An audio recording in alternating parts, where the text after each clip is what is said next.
Welcome classic rock fans to another top 10 list, and today I'm looking at the albums that I should love, but just don't. If you're new to this channel, please do click like, subscribe and check that notification bell, and check some of the links below this video for ways you can support the sterling work done at Classic Album Review. It's always much appreciated. Anyway, enough of this flim-flam, let's get into it, shall we? Here are 10 classic albums that I have a somewhat sticky relationship with. Number 10 is the Eagles' Hotel California. This was the album that ended the Eagles, according to Glenn Frey. I must admit I did an Eagles ranking video, and I rank 2 or 3 other albums above this one. But the more I listen to this record, the more I find myself getting rather irked by it. I mean, granted, the title track is an absolute sublime piece of music, I think, sublime piece of writing, in fact. But part of me feels that a lot of the other tracks kind of cling to the coattails of this one. This is one of those albums that I quite like and respect, but I just don't love it, unfortunately. Now, Graham Parsons, the messiah of the country rock movement, something the Eagles turned into something that was mass consumable. He described the Eagles' sound on those initial albums as sounding like a plastic dry fuck, which is kind of where I am with this record. Interestingly, the Los Angeles novelist Brent Easton Ellis said, "The Eagles' Hotel California album, for better or worse, is the grand apex of the self-pitying boomer rock." And there are numerous opinions on this record and this band, in fact. My favourite is that articulated by that Santa Monica stoner, Jeffrey Lebowski, when he said, "I fucking hate the Eagles, man." Number 9 is David Bowie in Pin-Ups. I think from 1973 this came out. You know, granted, this album was a kind of a stopgap to appease his record label. And it's interesting to hear these glam rock, proto-punk versions of all these songs that influenced the young Bowie.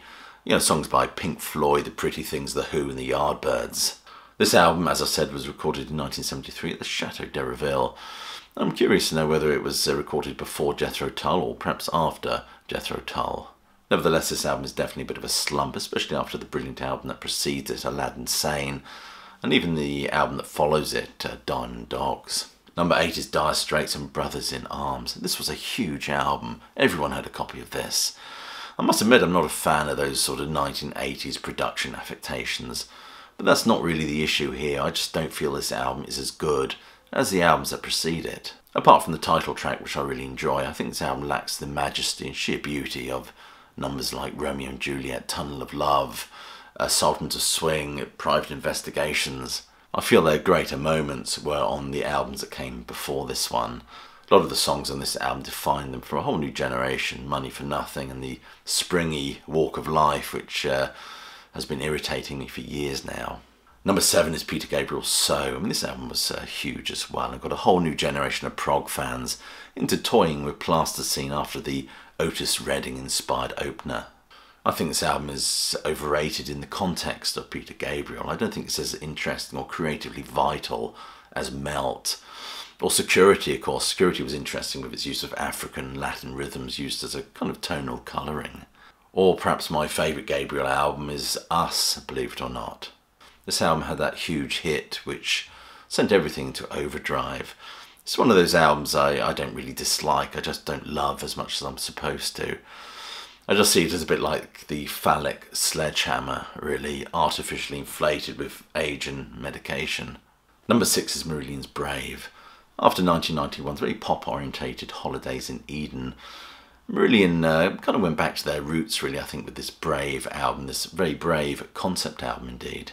This album is huge as regards the Marillion fan base, but it wasn't particularly well received commercially, which in itself should recommend it, I guess.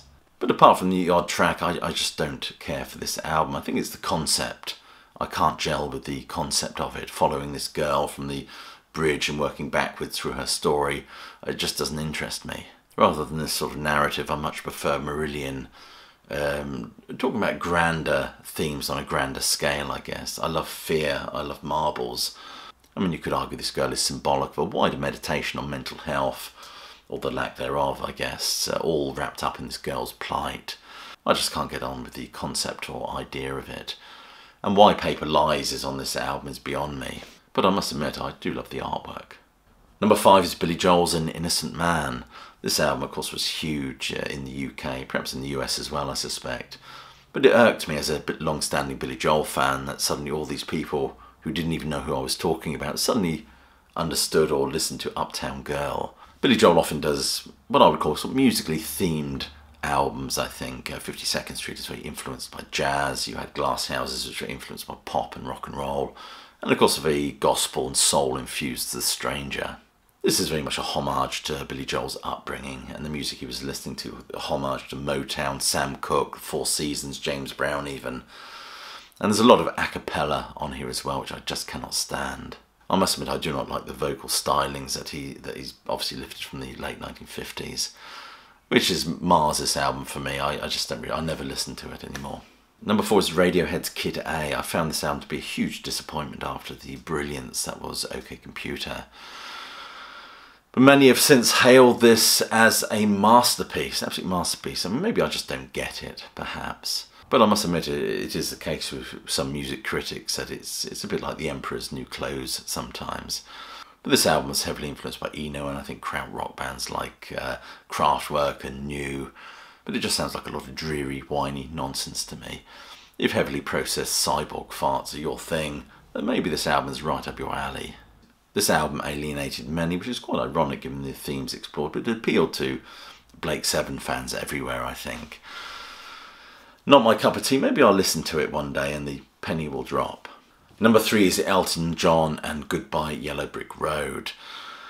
It's not so much that I dislike this album, I just don't think it's as good as the albums that precede it. And one of the problems I have with this record is the way it sounds. I think the sound is too lush, to the extent that it swamps the nuance and delicacy of the performances. It's far too layered for my tastes. I would love a remix of this album, to be honest with you. I much prefer to hear these songs performed live, and they're great songs, don't get me wrong, but I much prefer to hear them played live. Of course, at a time when Elton could still do it live. Number 2 is Paul Simon's Graceland. This was an incredibly important record, politically, socially, commercially, and reputationally for Paul Simon, of course. It was enormous. And it came at a time when we were all voicing our opinions against the much hated apartheid regime in South Africa. Hence I feel there was this momentum with this album, a kind of moral obligation to like this record. I must admit I own a copy of this record, but I just don't love this album. There were accusations of cultural appropriation and people not being paid, all levelled at Paul Simon. But that aside, I'm not that enamoured with the percussive textures of a lot of this music.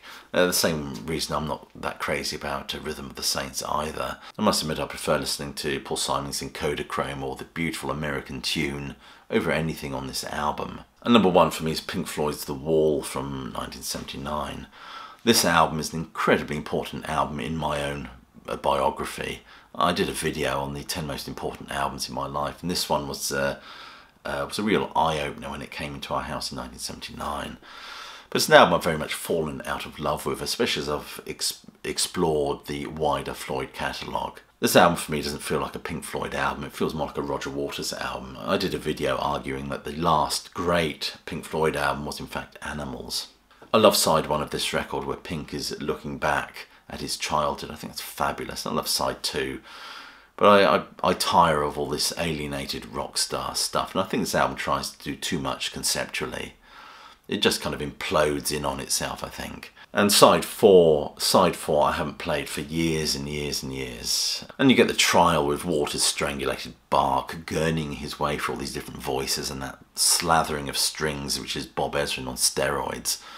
The whole thing sounds like a kind of a rock opera rendering of the Stanley Baxter Show. So there you have it, 10 classic, famous, iconic albums, you choose your adjective, that I just can't get on with. I'd love to know if you've got any albums like that in your list. Please leave your comments below. Anyway, thank you so much for watching. Please do click like, subscribe, and check that notification bell. I think I've said that. And share this video if you enjoyed it. I'll just leave you with my closing salvo, which is hope you're well, staying safe, and of course that you keep listening.